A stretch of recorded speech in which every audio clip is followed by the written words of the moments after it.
अच्छे लगा गेर दूँ तुझे गेर गेर दो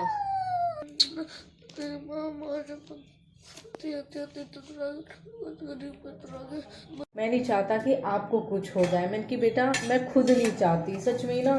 देखो जब हमारे अपने चले जाते हैं ना, जिया तो जाता नहीं है और बाकी जीने की हिम्मत भी हम में नहीं होती। मरने के बाद कम से कम हमें मुक्ति तो मिल जाती है, जीते जी तो हमें मुक्ति भी नहीं मिलती।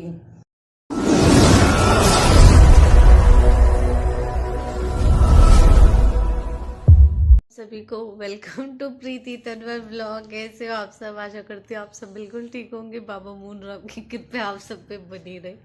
कैसे लग रहे हैं हम माँ बेटा? सच सच बता कैसे लग रहे हैं? सच्ची सच में अच्छे लग रहे हैं। गेर दूँ तुझे गेर गेर दो गेर दो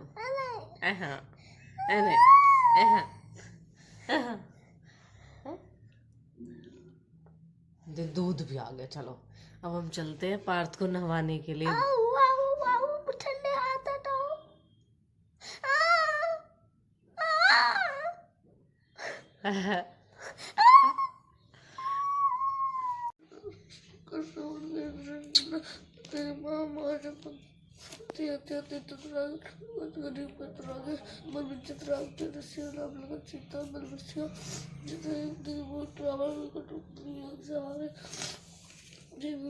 आप तो गलत गलत पढ़ रहे हो।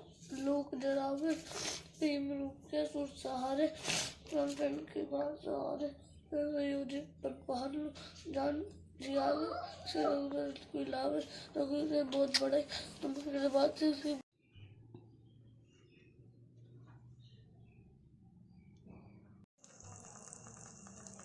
इससे अच्छा लेके जाओ।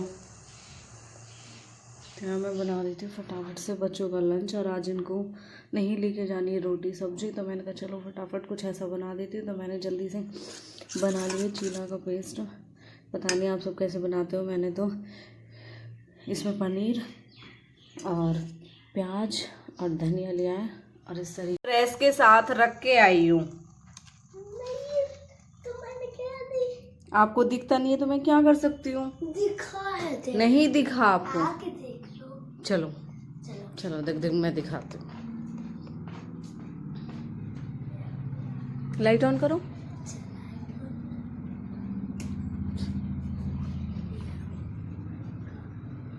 हाँ पेन तो नहीं लिया तूने? पेन तो उसके हाथ में लगाया भी ना के बराबर, ताकि बस ये इस पे ऑयल रहे। और बाकी हमारे पास कोई वो तो है नहीं, मैं तो नॉर्मल इसी में बना रही हूँ। देखो बड़ी आसानी से इसे घेर दो और फैला दो, अच्छे से बना लो। तो वही स्वादिष्ट सा चीला एक तरफ से हो चुका है, देखो बस दूसरी तरफ से पलटना बाकी है। नू तो बता दे कैसा लग रहा हूँ।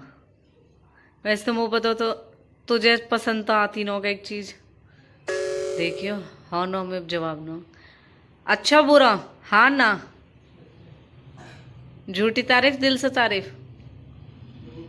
राधे राधे राधे राधे झूठी। बच्चे जा चुके हैं स्कूल और फटाफट से काम करके अब मुझे भी निकलना है।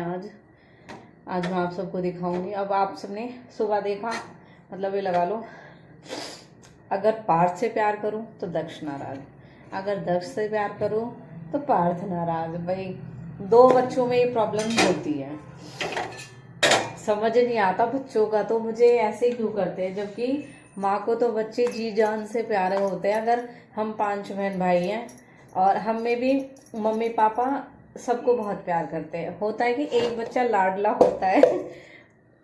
मुझे समझ नहीं आती मैं कौन से को लाडला बोल दूं। दक्ष मेरा बहुत इमोशनल है, बहुत ज़्यादा, और पार्थ मेरा बहुत क्यूट है। वो जहाँ हंसा वहाँ मेरा गुस्सा बिल्कुल शांत हो जाता है, छोटा बच्चा बन जाएगा, बिल्कुल छोटा बच्चा। तो हमारे घर में है शादी, और शादी के लिए मुझे लेके आनी है ड्रेस। तो मैंने दीदी को कांटेक्ट किया है। वैसे तो मैं आपको बता दूं, बिंदु रेंटल आउटफिट की ड्रेस अब से पहले आपने देखी होगी, मैंने और शिवानी ने दोनों ने साथ में वियर की है, राखी पे वियर की थी। और अभी जो शादी थी 2 नवंबर की, हमने उसमें वियर की। लेकिन जब हमने वो ड्रेस पोर्टर कराई ना, तो हमें उनका एड्रेस पता चला, और जब हमने उनका एड्रेस देखा ना, तो उनका एड्रेस है बिल्कुल दीदी के पास में ही। तो मैंने कहा ठीक है, अब की बार हम आपका कलेक्शन वहीं आके चेक करते हैं। तो इसलिए मैंने प्लान बनाया है कि आज मैं दीदी के पास जाऊंगी, और फिर वहाँ जाने के बाद में देखूंगी, वहाँ पे जाके कलेक्शन जितना पॉसिबल होगा आप सबके साथ शेयर भी करूँगी। और जो शादी है वो भी आपको बहुत जल्द दिखने वाली है। उसमें प्लानिंग तो कर रहे हैं, पता नहीं कौन आएगा कौन नहीं आएगा। आज बच्चों का मन नहीं था लंच ले जाने का, मम्मा हमें लंच नहीं लेके जाना। मैंने कहा चलो ठीक है, तुम्हारे लिए चीला बना देती हूँ। अब विशु जाएगा, उसका लंच बना रही हूँ, क्योंकि रोटी तो लेके ही जाएगा। बाकी विकी ने भी चीला ही खाया आज तो, और विशु भी कह रहा दीदी खा के तो मैं चीला ही जाऊँगा, आप मेरा लंच पैक कर देना रोटी का। मैं ठीक है, क्योंकि मैंने तो गेहूँ बंद सा कर रखा है। मैंने पापा को बोला, मैंने पापा आप मेरे लिए बाजरा स्पेशल पिसवा दो, मैं अपनी 2 रोटी का चून मांडा और अपने लिए 2 रोटी बना ली, क्योंकि मेरा वेट ना सच में ही बहुत ज़्यादा बढ़ गया है, पहले से वेट बढ़ गया। और जो ये पेट है ये तो पता नहीं कहाँ जाके रुकेगा, समझ ही नहीं आ रहा अपने वेट को कम कैसे करूँ। और टेंशन भी हो रही है, मुझे पता है।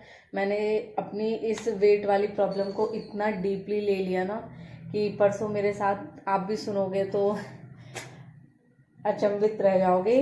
परसों क्या हुआ, मैं बैठी हुई थी, बैठे बैठे मेरा पूरा शरीर ना ऐसे ऐसे कांप रहा था, और मन में इतनी घबराहट हुई, मन में बहुत बुरे बुरे ख्याल आए। ये चीज़ आती रही कि अगर तुझे कुछ हो जाएगा तो बच्चों का क्या होगा। सच में मतलब अगर मुझे कुछ भी होता है ना, कि अभी 1-2 बार मेरे साथ ऐसे हुआ था कि मेरे सर की नस ऐसे लग रही थी मुझे कि फट जाएगी। मेरे सर की नस है ना जो खड़ी हो जाती है यहाँ से, और इतना ज़्यादा डर लगता है उस टाइम पे। ऐसे ही परसों मेरे साथ हुआ कि मेरा पूरा शरीर काँप रहा था, और काँपते काँपते मतलब मन में बहुत बुरे बुरे ख्याल आ रहे थे। और दक्ष को सुबह मेरे बारे में सपना दिखाई दिया, इतना रोया मेरा बच्चा, इतना रोया, मम्मा नहीं सपना नहीं बताऊंगा, सपना नहीं बताऊंगा। मैंने कहा कोई बात नहीं बेटा, तू बता तो सही। कह रहा नहीं मम्मा मुझे बस आपको खोना नहीं है। बहुत रोया सच में दक्ष, क्योंकि देखो आप सब भी समझ सकते हो, मेरे बच्चों के लिए मैं एक उम्मीद हूँ, और मेरे लिए मेरे बच्चे एक उम्मीद है। बहुत से बहुत से क्या, किसी को किसी का दर्द दिखे या ना दिखे, लेकिन हमें एक दूसरे की खुशी, एक दूसरे का दर्द बहुत अच्छे से दिखता है। सो मेरा बच्चा सच में ही, मैं उठी, मैंने पूजा की, मैं माता पे चली गई, वो रोता ही रहा रोता ही रहा। मैं आई जब भी रोता रहा। मैंने उसको बोला, मैंने कि तेरे मन को शांति मिलेगी बेटा, तू बैठ के हनुमान चालीसा पढ़। वो भी हनुमान चालीसा उसने पूरी रोते रोते पढ़ी है। मतलब बच्चे यही बोल रहा था मम्मा मैं नहीं चाहता कि आपको कुछ हो जाए। मैंने कि बेटा मैं खुद नहीं चाहती। सच में ना देखो, जब हमारे अपने चले जाते हैं ना, जिया तो जाता नहीं है, और बाकी जीने की हिम्मत भी हम में नहीं होती। मरने के बाद कम से कम हमें मुक्ति तो मिल जाती है, जीते जी तो हमें मुक्ति भी नहीं मिलती। ऐसे हो जाते हैं, हम एक जिंदा लाश बन के रह जाते हैं। और जो जीना है ना, वो बस बच्चों के लिए जीना है।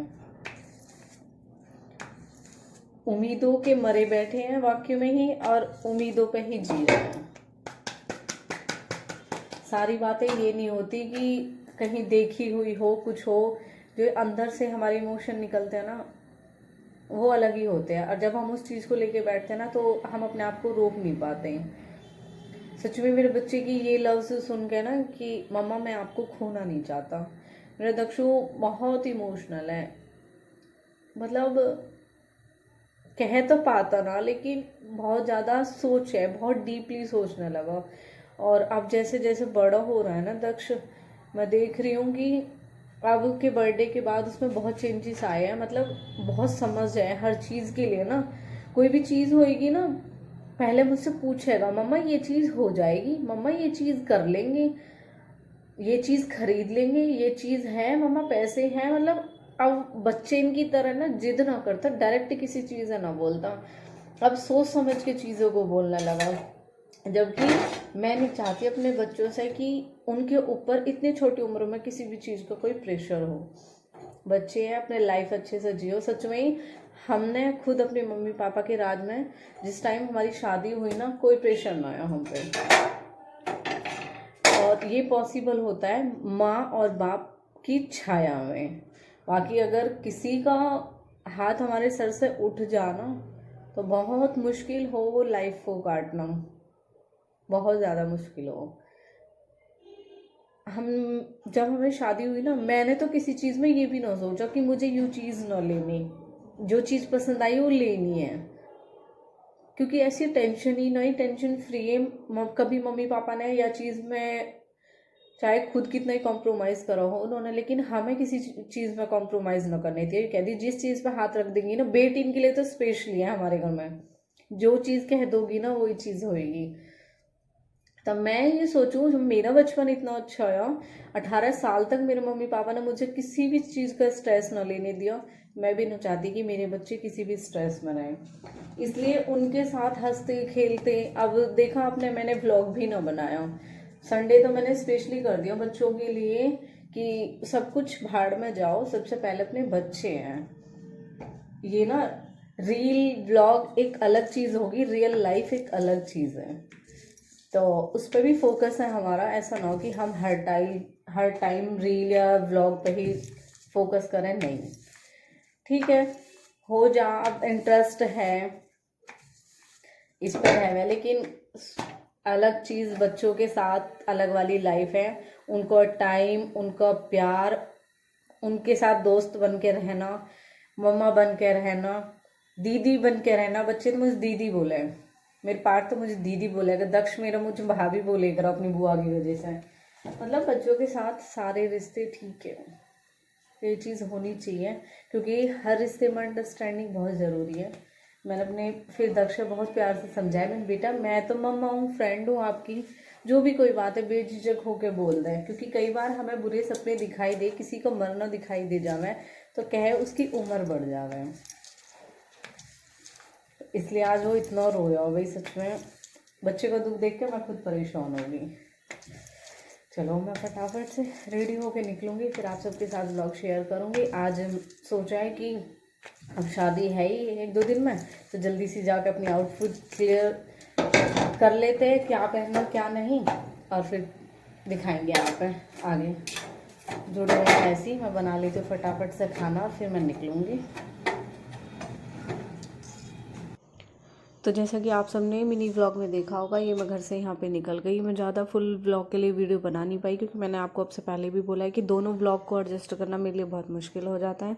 या तो मैं मिनी व्लॉग की क्लिप ले पाती हूँ या फिर फुल वीडियो की, तो मैंने ये मिनी व्लॉग की ही वीडियो इसमें एडजस्ट कर दी जो हो पाई। तो यहाँ पे फटाफट से आ गई मेट्रो। मैंने आप सबको बताया था मिनी व्लॉग, पता नहीं आप सबने देखा है नहीं देखा, कम से कम फुल वीडियो नहीं तो मिनी व्लॉग तो देख लिया करो। पॉसिबल हो पाया तो मैंने आज ये दोनों ही बना दिए, वरना आप देख रहे हो अभी पिछले 1-2 दिनों से मेरे व्लॉग भी नहीं आ रहे। तो यहाँ पे मैं दीदी के साथ पहुँच गई थी बिंदु डेंटल आउटफिट के पास। तो यहाँ पे दिखा देती हूँ आपको दीदी को, क्योंकि उस वाली क्लिप में आपको ठीक से देखने को नहीं मिली। ये है इनका बहुत ही अच्छा सा कलेक्शन। तो हम लेके निकल चुके हैं अपनी ड्रेस, और घर जाने के बाद मैं आपको अपनी ड्रेस दिखाऊंगी जो हम लेके जा रहे हैं, और बाकी फुल लुक आप देखोगे हमारा नेक्स्ट व्लॉग में। तो बताना कौन सी ड्रेस किसकी हो सकती है, आप क्या बताना आप।